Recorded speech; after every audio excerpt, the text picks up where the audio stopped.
Order, honorable members, take your seats. Take the nearest seat. Order. Order. Order, order. Proceed, proceed. Proceed. Proceed. Proceed. Proceed. Order number 1, administration of oath. Order number 2, communication from the chair. Order number 3, messages. Order number 4, petitions. Order number 5, papers. Where is the majority leader? Order, order. Okay, let's go to the next order. Statements.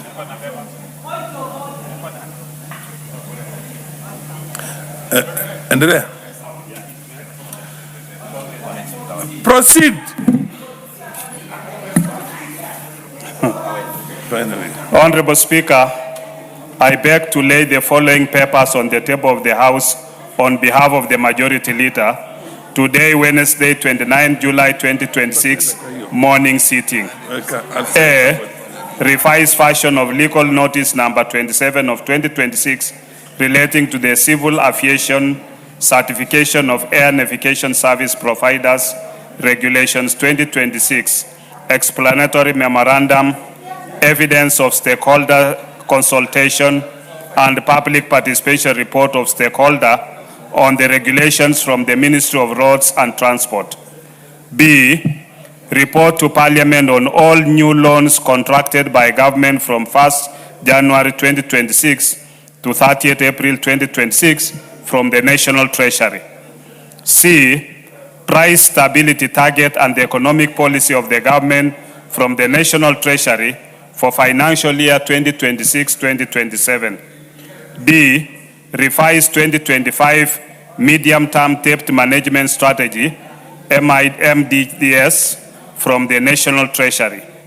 E, report for the fourth quarter of the National Government Constituencies Development Fund for the financial year 2025-2026. F, implementation status of Public Accounts Committee recommendations on the national government accounts for financial year 2022-2023, Treasury Memorandum from the National Treasury. G, annual report of the insurance industry for 2024 from the Insurance Regulatory Authority. H, 36th biannual report of the Monetary Policy Committee for April 2026 from the National Treasury. I, biannual report of the Commission on Administrative Justice for the period July to December 2025. J, reports of the Auditor General and financial statements for the years ended 30th June 2021, 30th June 2022, 30th June 2023, 30th June 2024, and 30th June 2025, and the certifications therein in respect of the following. 1, Huruma Girls High School. 2, Kahuya Girls High School. 3, Kajiambau Secondary School. 4, Kajianduthi High School. 5, Kari Kamburi Secondary School. 6, Kiurani Boys High School. 7, Lanet Secondary School. 8, Mara Girls Secondary School. 9, Mabarasha Secondary School. Order. Order. If you take time and study the standing orders and study the rules of the House and try and understand how business is transacted here. Order! When the Speaker is on his feet, you do not talk. And for your information, and for the information, members of Parliament, if you don't respect the dignity of the House and you start interjecting while the Speaker is on his feet, I will take very firm actions, and those actions are going to be very bad for you. The business of determining whether we have a quorum or not is the role of the clerks and the chair. Once it is established, order. I know you're on a first term, but please. But when it is, you see, order. The problem with having good knowledge and reading a lot is that it stops you from getting embarrassed. What happens, if you listen to me, I'll give you a lesson on this, because you never took time to understand these things. You think this is just a house of activism. When it's already declared business shall continue because of a communication from the clerks and the chair, you wait. If you are convinced that there's no quorum, then you rise at the appropriate moment and again say, Mr. Speaker, you need to go, you are invoking the relevant standing orders and you say there's no quorum. Then, of course, it's going to be checked. If members have walked out or there's no quorum, that one again will establish whether there's going to be a quorum or not. So let us, the very basic thing is that you respect the dignity of the house you're in. And let us follow the rules, please. Proceed. Proceed. I am waiting for this. If you have any issue to raise, you will raise at the appropriate moment. Order. Continue. I continue, Honorable Speaker, from 9, which is Mabarasha Secondary School.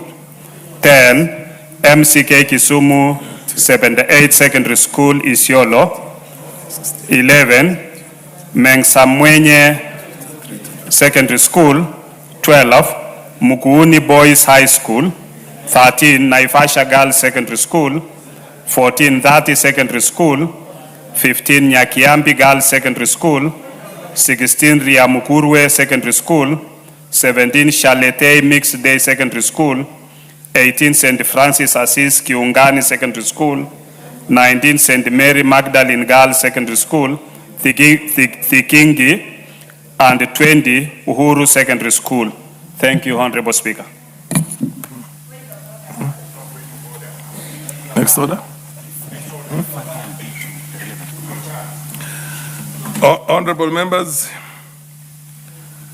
I refer A to the relevant committee, and in this case it's a committee on delegated legislation. And B, I refer this one also, report to Parliament on all new loans contracted by the government from the 1st of January, and the details are there. I direct that this be referred also to the Committee on Public Debt and Privatization. Next order. Order number 6, notices of motion. Order number 7, questions and statements. The Honorable Kibagendi, can you give your statement? We start off with the questions, yeah? We start off with the questions. Proceed. Thank you, Honorable Speaker. Order, just take your seat. Yours is a statement. You're seeking a statement. Am I right? Okay, before we go to that substantive business, I want to recognize the presence here in the speakers gallery of students from Uganda Matais Mirogi Boarding School in Ndiwa constituency of Homa Bay, and students also from the Amazon Hill School, Baringo Central, Baringo. I will give an opportunity to the Member of Parliament for Ndiwa to say words of encouragement to the students from that school. Thank you, Mr. Speaker, for the opportunity to welcome my best school, Mirogi Boarding Comprehensive School in Ndiwa, and also the rest of the students to this august house. I just want to encourage you and remind you that all these honorable members at one point were in the space you are in now. And that did not deter them to come to this house. So you too, if it is your desire to be a representative here, you can make it. And what it takes is prayers, hard work, and of course staying focused. So I hope your experience here and all the students who come to this house will inspire you more to work hard and aspire to be where you want to be. Let nobody dissuade you that you can't, because you can. Thank you, Mr. Speaker, for the opportunity. Somebody from Baringo to say words of encouragement to the students from Baringo. Oh.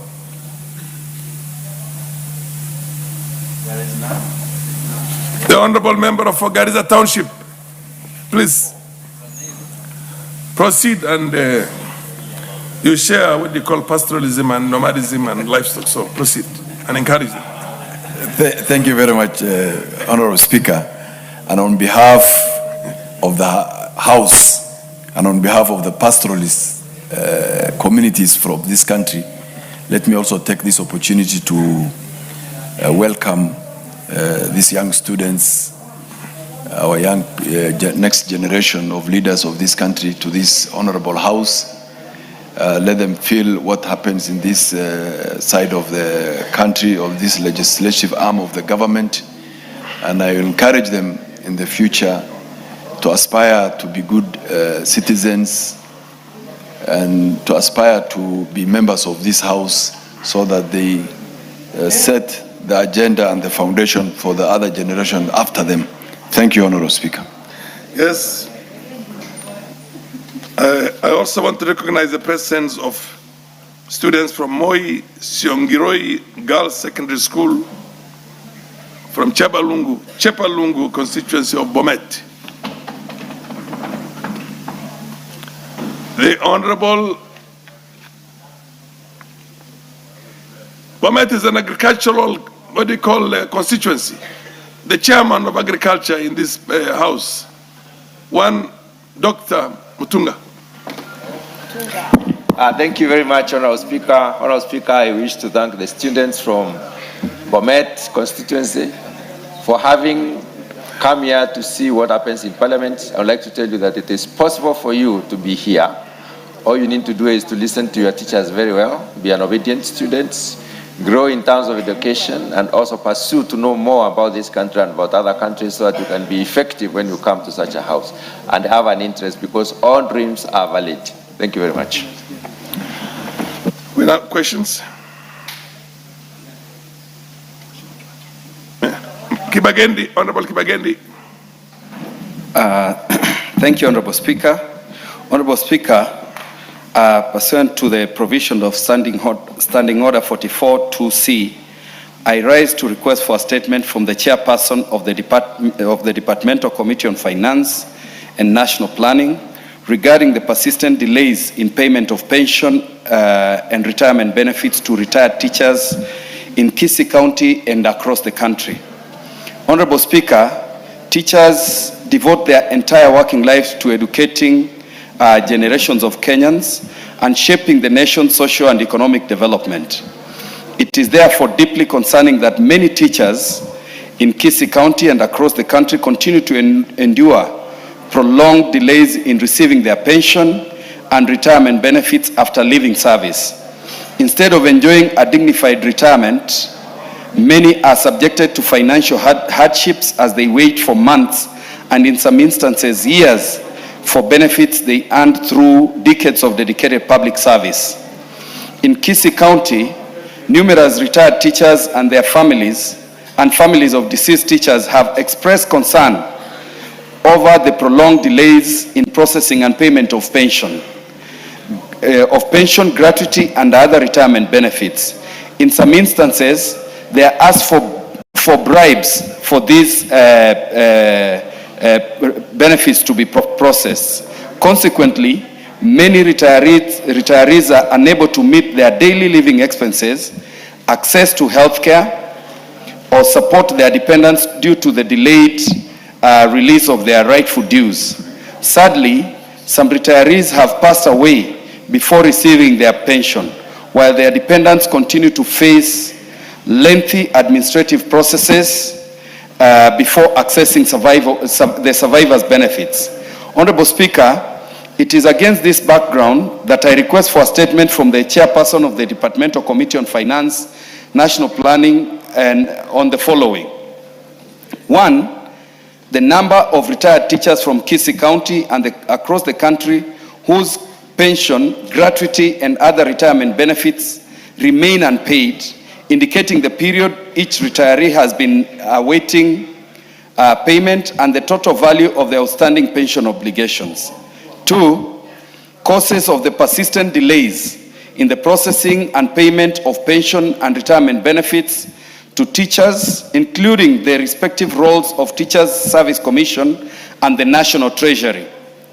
3rd, the specific measures being implemented to clear the existing backlog of pending pension claims, particularly for retired teachers from Kisii County, including timelines within which all outstanding pension, gratuity, and survivors' benefits will be settled.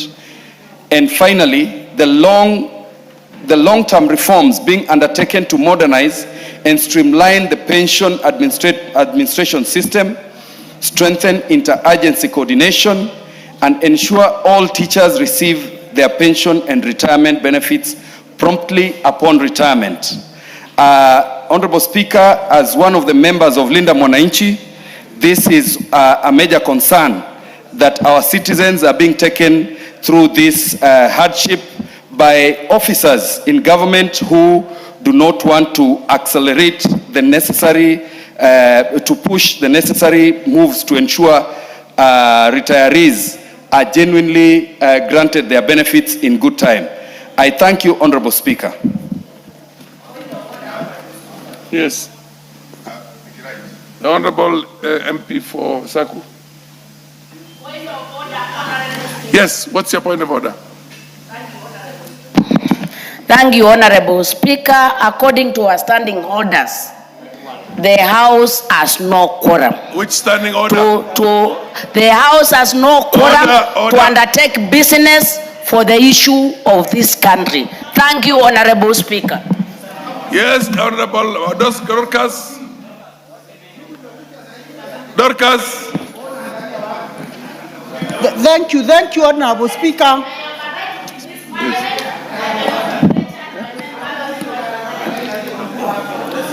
Honorable Speaker, Yes. allow me Yes.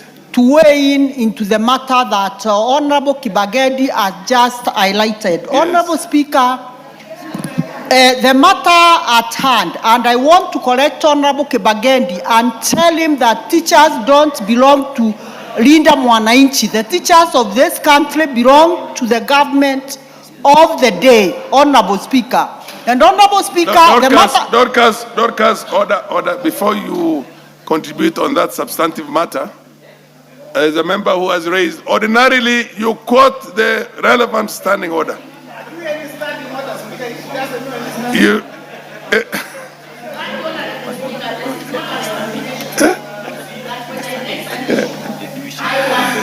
no, order. That notwithstanding. Order. You see, yes, Mayaka, yes. Order. Thank you, Honorable Speaker. Yes. Honorable Speaker, Yes. this is a house of rules. Yes. And if a member raises a standing order, Yes. they need to tell us specifically which order for it to be executed. Thank you. Order. What's the name, honorable member? Yes, what's your point of order? The Speaker has Order. Thank you, Mr. Order. Speaker. What's her name? Thank you, Mr. Speaker. The member for Makueni should state which order it's actually calling on the House. Otherwise, how is she determining we don't have a quorum? Yes. The MP for Kaloleni. No, let's dispose of with this other matter. The Honorable Susan Giamba. You know, it does. Order. Yes. Honorable Susan Kiamba, the MP for Makueni. Order. The reason why I want us to have order, honorable members, the reason why we want to protect the dignity of this house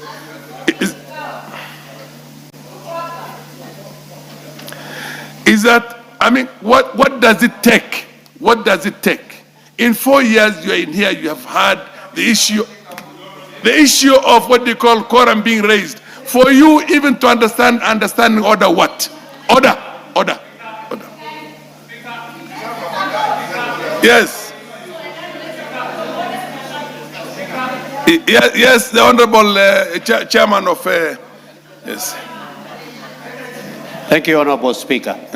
Honorable Speaker, I want to agree with you, and of course the Honorable Member, County Women Rep for Makueni has a right. But Honorable Speaker, in fact, it is not fair when they caucused, and some of the members who they were caucusing with walked out so that they could be able to raise that. Honorable Speaker, to be honest, as you're putting it, it is not right for, when you want to prosecute, come with clean hands. Don't tell your colleagues to walk away and then you start raising point of orders, Honorable Speaker. How I wish you would have raised that point of order when her colleagues were in the House, so that we could be able to transact that. And of course, he has all the right to do that. But honestly, Honorable Speaker, when somebody instigates and happening and then use maliciously, and then he wants to use that and secondly, Honorable Speaker, it is not right for an honorable member of parliament to raise without indicating the specific standing order.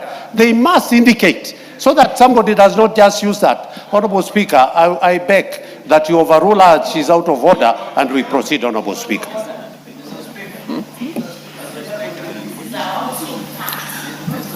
Honorable, yes, the Honorable MP Fonyando. Hamuna standing order namba ngapi? MP Fonyando. Please give him the mic.